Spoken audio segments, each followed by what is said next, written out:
On the 29th of March 2018, Jordan Peterson visited Lafayette College to give a lecture and Q&A session, and the students' questions were absolutely brilliant, because unlike most questions posed to Jordan, theirs caused him to truly elaborate on his beliefs, and so, grand job people. Anyhow, one of those questions was, how do you define what is considered religious? And Jordan's response was, religious is what you act out. Which is to say that since everyone acts out, everyone is religious. This is Everyone is Religious, Debunked.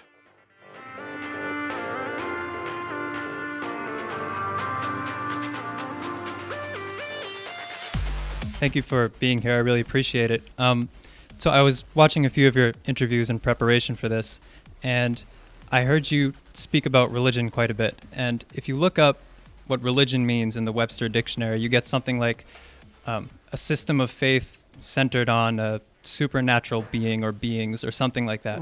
But I've heard you use religion to describe things like punk rockers, for example, that's a religious experience. So my first question would be, how do you define what is considered religious? And then sort of as a follow-up to that, if, say, Sam Harris... Religious is what you act out. What's that? Religious is what you act out. Anything you act out. Everything you act out is predicated on your implicit axioms. And the system of implicit axioms that you hold as primary is your religious belief system. It doesn't matter whether you're an atheist or not. That's just surface noise. So there's the claim. Jordan asserts that your implicit axioms or assumptions are your religious beliefs, and so he's implicitly asserting that since everyone has implicit axioms, therefore everyone has religious beliefs. It doesn't matter whether you're an atheist or not. Or in other words, Jordan asserts that everyone is religious. Now, before I address this claim, here's the justification that he gave. It's several minutes long, but it's a necessary listen. So it has nothing to do with divinity or No, I didn't say supernatural that. beings? No. Or it doesn't necessarily have to do with those? No, it probably necessarily has to do with it too, but it doesn't necessarily have anything to do with your voluntarily articulated statements about whether or not you believe in something like a transcendent deity. So, I mean, what you act out is much more what you are than what you say about yourself. And what the hell do you know about what you believe anyways? You're complicated, man. It's a fair question. Well, seriously, people are complicated. You know, like we're not transparent to ourselves at all. That's why we have to go to university and study psychology. It's like, you know, we're not exactly black boxes, but we are the most complicated things there are, right? And we can't even program our VCR clocks.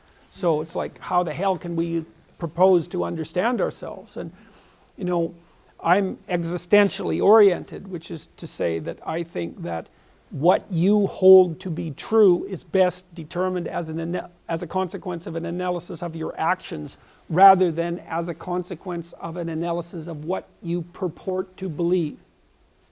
Now, in order to act, you can't act without a hierarchy of value, which I tortured the other poor questioner about. You can't act without a hierarchy of values because you can't act unless you think one thing is better than another. Because why would you act otherwise?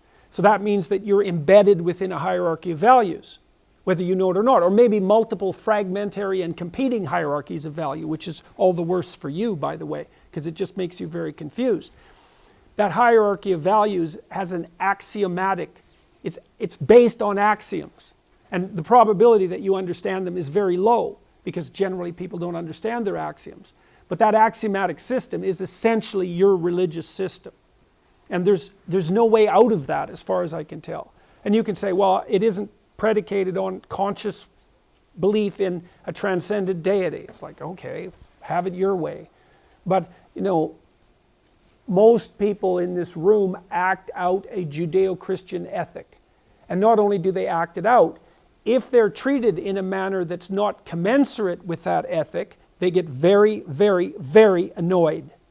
So for example, if... Okay, so just as a side note, I'm going to skip Jordan's assertion that most Westerners act out a Judeo-Christian ethic simply because it's not the assertion at hand, but know that I'll address this pernicious claim within the next month. I entirely recognise how prevalent it's become, and because of this, it's at the very top of my list. It's like, okay, then that's what you believe. Well, if I ask you if you believe any of that, well, that's a whole different story. You might give me some radical leftist nonsense. But that doesn't take away from what you've... that doesn't take away from the fundamentals of your action. So there's a lot on the table now, and that's actually my first point. Jordan has a habit of sandwiching absurd, unfounded, and nonsensical claims between valid, insightful, and humble claims, and his acolytes unfortunately equate the validity, insight, and humility of his bread with his filling. So in this case, his filling, or primary assertion, is that the system of implicit axioms that you hold as primary is your religious belief system. And his bread consists of many slices, the first being that actions speak louder than words. What you act out is much more what you are than what you say about yourself. The second being that we act according to hierarchies of value. You can't act without a hierarchy of values, because you can't act unless you think one thing is better than another. And the third being that most people don't even know, let alone understand, their axioms. That hierarchy of values has an axiomatic, it's based on axioms. And the probability that you understand them is very low. Now that's a lot of bread, and yet the bread's fine. It's the filling that's off, and it's off because it's nonsensical. If we say that religious is what you act out, then all of our actions are religious, and therefore the act of praying 5 times a day, or the mutilation of a child's genitalia to appease a deity, is just as religious as going to the cinema, drinking a glass of water, going for a walk, or taking a dump, which is to say that it's a useless definition and thus nonsensical. But to be clear, let me repeat what I've said in regards to Jordan redefining other words. There's nothing inherently wrong with him creating a new definition of religion, but what is wrong is how he uses it. The reason he can say that Christianity is true... I think it's true and not true. The stories are erroneous in detail and right in pattern. Is because rather than using the colloquial definition of truth, that being that which is in accordance with reality, he's created a new definition of truth, that being that which promotes reproduction. The reason he can say that the Bible is more real than real... A great novel is more real than real. And a collection of stories like the Bible, that's more real than meta-real. Is because rather than using the colloquial definition of real, that being having objective existence, he uses an obscure definition of real, that being having conceptual existence. And the reason he can say that everyone is religious... You can't be a non-believer in your action. ...is because he's created a new definition of religion that's somehow more vague than the already useless, a pursuit or interest followed with great devotion. On the topic of religion, this is what Jordan does, and it's precisely why I and many others have accused him of language games. And the worst part about it is that he's not at all upfront about the obscure and sometimes entirely made up definitions that he uses until someone essentially forces him to be so. Until that point, most of his Christian followers simply assume that he's using their language, and that he therefore shares their beliefs, while most of his irreligious followers feel confused and often convince themselves that he's just being poetic. Now, I could conclude here, but instead, in the attempt to really make clear the problem with Jordan's definition, I'm going to apply it syllogistically and then compare it to an equally fallacious argument. So, consider the following. Premise 1. Pope Francis is religious. Premise 2. Stephen Woodford is religious. Conclusion. Both Francis and Stephen are religious.